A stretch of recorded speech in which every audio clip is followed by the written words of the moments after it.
Every Sunday at exactly 7 in the evening, I sit near the phone. I don't turn on the television. I don't step outside. I don't call anyone. I just sit and wait. Some people think waiting is easy. It isn't. Waiting is a strange kind of work. It doesn't tire your body. It tires your heart. Years ago, my son promised me something simple. He said, "Dad, I'll call you every week, every Sunday at 7." It wasn't a big promise, just a small one, but small promises are sometimes the ones that stay with you the longest. My name is Yusuf. I live in a small house at the end of a quiet street. The paint on the walls is fading now. The wooden door makes a soft creaking sound every time it opens. Inside, there's an old sofa, a small table, and a clock on the wall that ticks louder than it should. That clock and we've become good friends over the years. It reminds me that time is moving, even on the days when nothing else does, but this house wasn't always quiet. There was a time when it was full of noise, running footsteps, laughter, arguments over small things, doors slamming for no real reason. Most of that noise came from one small boy, my son, Amir. He used to run around the house with a toy car, crashing it into the walls like it was the funniest thing in the world. He would laugh so hard that even the neighbors could hear him. Sometimes I pretended to be angry. "Amir, you'll break the wall one day," I'd say. He would look at me with those big, innocent eyes and then crash the car again, and I always ended up smiling. I worked as a bus driver back then, long routes, early mornings, late nights. I didn't love the job, but I loved what it gave me, the chance to build a future for my son. When Amir was 7, he wanted a bicycle. All his friends had one. He tried not to say it directly, but I could see it in his eyes every time a kid rode past our house. At that time, I didn't have enough money, so I started taking extra shifts. For 2 months, I drove the late-night route. I came home exhausted, my eyes burning from lack of sleep. Sometimes I didn't even take off my shoes before falling onto the bed. But one evening, I walked through the door holding a small red bicycle. Amir's eyes lit up like fireworks. He didn't even say thank you at first. He just hugged me so tightly that I almost dropped the bicycle. Then he rode it in circles around the house until it got dark. That moment, that simple, silly, joyful moment, stayed in my heart for years. When he needed school books, I skipped buying new shoes for myself. I wore the same old pair, even when the soles started coming loose. When college came, the fees were higher than anything I had ever paid. So I sold the small piece of land I had inherited from my father. It wasn't worth much, but it was the last thing connecting me to my own childhood. Still, I didn't hesitate. Education first, I always said. Everything else can wait. And somehow it worked. Amir studied hard. He graduated with good grades. Soon he got a job in a big company in a big city. On the day he left home, the house felt different. Not empty, not yet, just quieter. He hugged me at the door, holding his suitcase in one hand. "Don't worry, Dad," he said. "I'll call you every week, every Sunday at 7. I nodded and smiled. I didn't say much. I never was very good with big emotional speeches. I just watched him walk down the street, carrying his suitcase and his future. At first, he kept his promise. Every Sunday at exactly 7, the phone rang. We talked about his job, the traffic in the city, the food, the weather, nothing important, nothing dramatic, but those calls meant everything to me. I would clean the house before each one, change into a fresh shirt. Sometimes I even combed my hair, even though there was no one there to see me. I sat beside the phone 10 minutes early, just in case it rang sooner, and when it did, my face always lit up. But then one Sunday the phone didn't ring. I looked at the clock. 7 o'clock, 7:10, 7:20. I told myself he must be busy, and I kept waiting. The next Sunday the phone rang again, 7 o'clock, right on time. I picked it up before the second ring, like always. "Hello, Dad," Amir said. His voice sounded rushed, like he was walking somewhere. "I'm in a meeting," he added quickly. "I just called to check in. I'll talk longer next week." I smiled, even though he couldn't see it. "That's fine, son," I said. "Work is important." The call ended in less than a minute. I held the phone for a few seconds after the line went silent, as if his voice might come back. But it didn't. Still, I told myself everything was normal. Life in big cities moves faster. Important people have important schedules. And my son, he was becoming an important man. The next Sunday, the phone didn't ring. I looked at the clock. 7:10, 7:20. I stood up, walked to the kitchen, and made tea. When I came back, it was 7:45. Still no call. I told myself the same thing again. He must be busy. The Sunday after that, the phone rang at 7:30. "Sorry, Dad," Amir said. "Crazy week, deadlines everywhere." I laughed softly. "It's all right, as long as you're eating properly." He paused. Yeah, I am." We talked for 2 minutes, maybe 3. Then he said, "I'll call you properly next week, okay?" "Of course," I replied, but next week never really came. The calls became shorter, less regular, less certain. Sometimes they came at 7, sometimes at 9, sometimes not at all, and every time they didn't come, I made the same excuse for him. "He's working hard. He must be tired. He'll call next week." I never complained. What would be the point? A father's job isn't to demand time from his child. It's to make sure the child has a life worth living. And Amir, he was living a big life now. At least that's what I told myself. Still, every Sunday I kept my little ritual. I cleaned the house, wiped the table, adjusted the cushions on the sofa. At 6:50, I changed into a clean shirt. At 6:55, I sat beside the phone. At 7 o'clock, I looked at the clock, and I waited. Sometimes I held the phone in my hands. Sometimes I just stared at it like it was a window into another world. The world where my son lived now. A world of offices, meetings, elevators, and busy streets. A world that didn't have much space for an old man in a small, quiet house. One Sunday, I decided to call him first, just once. The phone rang 3 times before he picked up. "Hey, Dad," he said. His voice sounded distracted. "Did I call at a bad time?" I asked. No, just at work. What's up?" "Nothing," I said. "I just wanted to hear your voice." There was a short silence. Then he replied, "I'll call you later tonight, okay?" "All right," I said. But later that night, the phone stayed silent. After that, I stopped calling first. Not because I was angry, just because I didn't want to become another task on his list, something he had to do, a duty. I wanted to be a memory he chose to return to, not an obligation he tried to escape. Weeks slowly turned into months. The house grew quieter.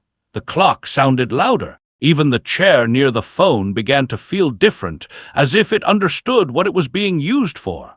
Waiting has a strange effect on time. When you're waiting for something important, every minute feels longer. Every sound feels like it might be the one you're expecting. Sometimes, when a car passed outside, I thought it was the phone ringing. Sometimes, when the wind touched the window, I turned my head, thinking I heard something. But it was always the same. Silence. One evening, I looked at the calendar on the wall. I noticed something I hadn't paid attention to before. There were many Sundays without any small marks on them. I used to put a tiny dot on the calendar after every call, just a habit, a small way of remembering. But now, most of the recent Sundays were blank. No dots, no calls, just empty squares. I touched one of those empty dates with my finger. And for the first time, a strange thought crossed my mind. Maybe the promise wasn't forgotten. Maybe it just didn't matter anymore. I didn't say that thought out loud. Some thoughts are too heavy for words.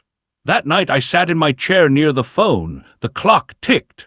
The wind moved the curtains gently, and I realized something simple. The house hadn't changed. The furniture was the same. The walls were the same. The phone was still in the same place.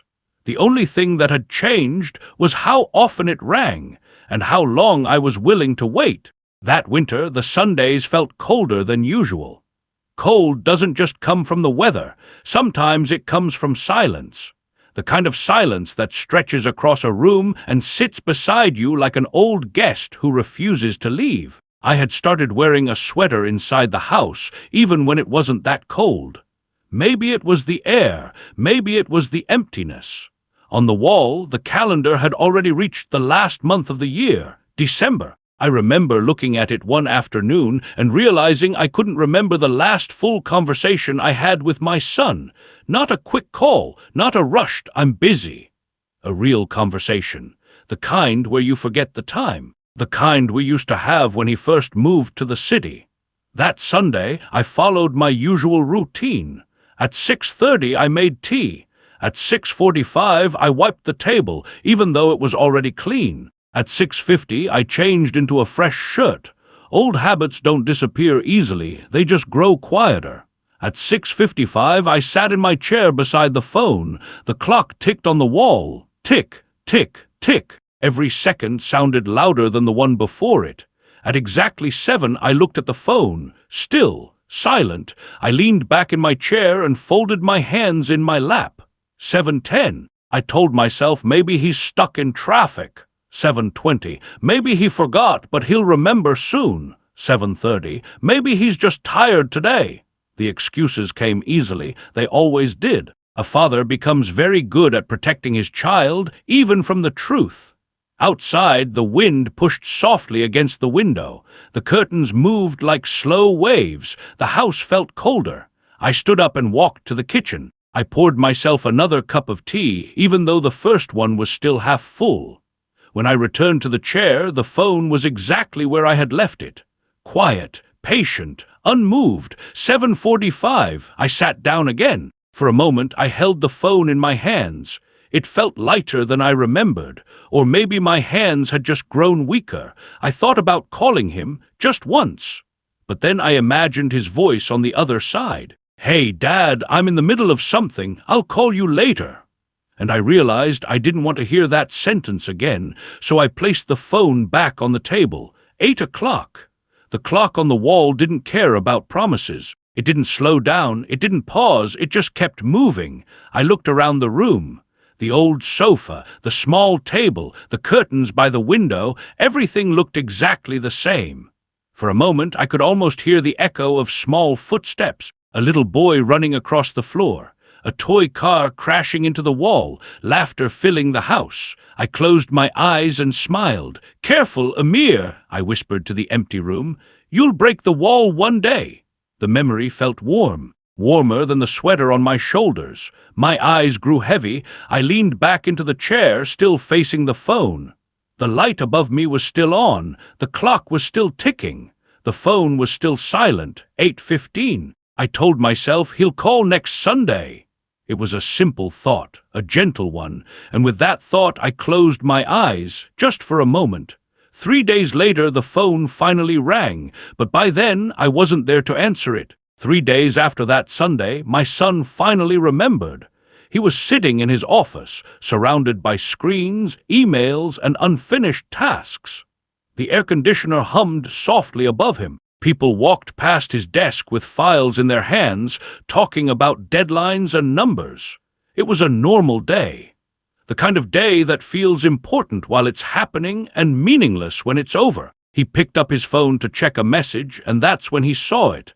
A small notification, an old reminder. "Call Dad Sunday, 7 p.m., he frowned. "Oh, I forgot again," he whispered. For a moment, he just stared at the screen. Then he shook his head slightly, like someone brushing away a small mistake. "I'll call him now," he said to himself. "He'll be happy." He pressed the call button. The phone rang, once, twice, 3 times. He waited, expecting my usual quick answer. I always picked up before the second ring, but this time the ringing continued. 4 times, 5 times, then finally someone answered. "Hello," a voice said. It wasn't my voice. My son straightened in his chair. "Hello, I'm calling for Yusuf," he said. "That's my father." There was a short pause on the other side.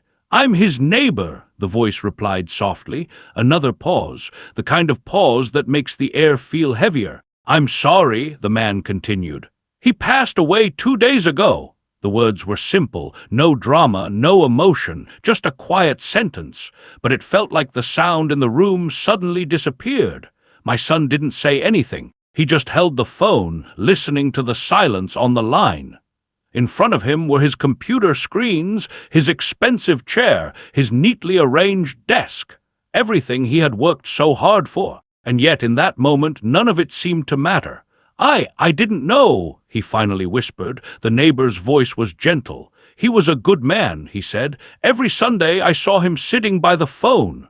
My son closed his eyes. He imagined the chair near the table, the old clock on the wall, the quiet room. The neighbor continued, "We found him sitting there. The light was still on. The phone was right beside him." My son swallowed hard. "Did he say anything?" he asked. "No," the neighbor replied. "He looked peaceful, like he was just resting." There was nothing more to say after that. They ended the call quietly. My son lowered the phone from his ear and placed it slowly on the desk. Around him, the office continued as usual. People walked past. Phones rang. Keyboards clicked. But everything sounded distant now, like he was underwater. He opened his phone again and looked at the reminder. "Call Dad Sunday, 7 p.m. He noticed something else. There were many reminders below it, old ones, every Sunday. Some were marked as completed, many were not. He scrolled through them slowly. Each one felt heavier than the last. A week he had been too busy. Another week he had forgotten. Another week when he thought, "I'll call him tomorrow." Tomorrow, it's a small word, but sometimes it arrives too late. My son leaned back in his chair and covered his face with his hands. For the first time in years, he wasn't thinking about work, or money, or deadlines. He was thinking about a small house at the end of a quiet street, about an old chair near a phone, about a man who waited every Sunday just to hear his voice. And now there would be no more Sundays. 2 days after the call with the neighbor, I returned home. The street looked the same as always, quiet, still, almost untouched by time. The small houses stood in their places, like old men who had seen too much and stopped talking about it. When I reached the gate, my hand hesitated for a moment before pushing it open. The door made the same soft creaking sound it always did. Nothing had changed, and yet everything had. Inside, the air felt different, not empty. Just still, the old sofa was in the same place. The small table hadn't moved. The clock on the wall kept ticking just like before. Tick, tick, tick. It didn't know anything had happened. My eyes moved slowly across the room until they reached the chair near the phone. It was exactly where he used to sit. The phone was still resting on the table beside it. For a moment, I imagined it ringing, and him picking it up with that gentle, patient voice. "Hello, son!" But the phone stayed silent. I walked toward the chair and touched its backrest. The wood felt cold. I sat down slowly. From that spot, I could see the whole room, the same way he must have seen it every Sunday. The clock, the window, the table, the phone. I leaned forward and picked up the receiver. No dial tone, just silence. I placed it back gently, like it might break if I wasn't careful. On the wall, the calendar was still hanging. I walked over to it. Most of the Sundays were blank, no marks, no notes, but a few older ones had tiny dots on them. Small, careful dots, like someone trying to remember something important. My chest tightened. I suddenly remembered something from years ago, a small red bicycle. I could see it clearly now. My younger self, running in circles around this very room, laughing like nothing in the world could ever go wrong, and him standing near the door, tired from work, but smiling like he had just won the lottery. Back then, I thought the bicycle was the most important thing in the world. Now I realized something. The bicycle was never the gift. He was. I walked back to the chair and sat down again. The house was quiet, but not in a peaceful way. It felt like the kind of quiet that comes after a long conversation when there are no words left. I looked at the phone one more time. So small, so ordinary, and yet it had been the center of his world. Every Sunday at 7, one call, a few minutes. A simple voice on the other end of the line. That was all he ever asked for. Not money, not gifts, not success. Just a call. I sat there for a long time, staring at the phone, wishing it would ring. Wishing I could go back 1 week, 1 day, even 1 hour, but time doesn't move backward. The clock on the wall kept ticking. Tick, tick, tick. Each second sounded like a reminder. Some calls don't wait forever. Some voices don't stay on the other end of the line, and some promises expire quietly without warning. I stood up and turned off the light. Before leaving, I looked back at the chair one last time. It was empty, but in my mind I could still see him there, sitting straight, wearing a clean shirt, waiting patiently for the phone to ring. I closed the door softly behind me, and as I walked down the quiet street, one thought followed me the whole way. Sometimes the people who wait for our calls aren't asking for anything big. They're not asking for money or gifts or success. They're just waiting to hear our voice, just waiting to know we still remember them. And maybe the real question isn't when we'll call them next. Maybe the real question is, how many calls do we think we still have time to make?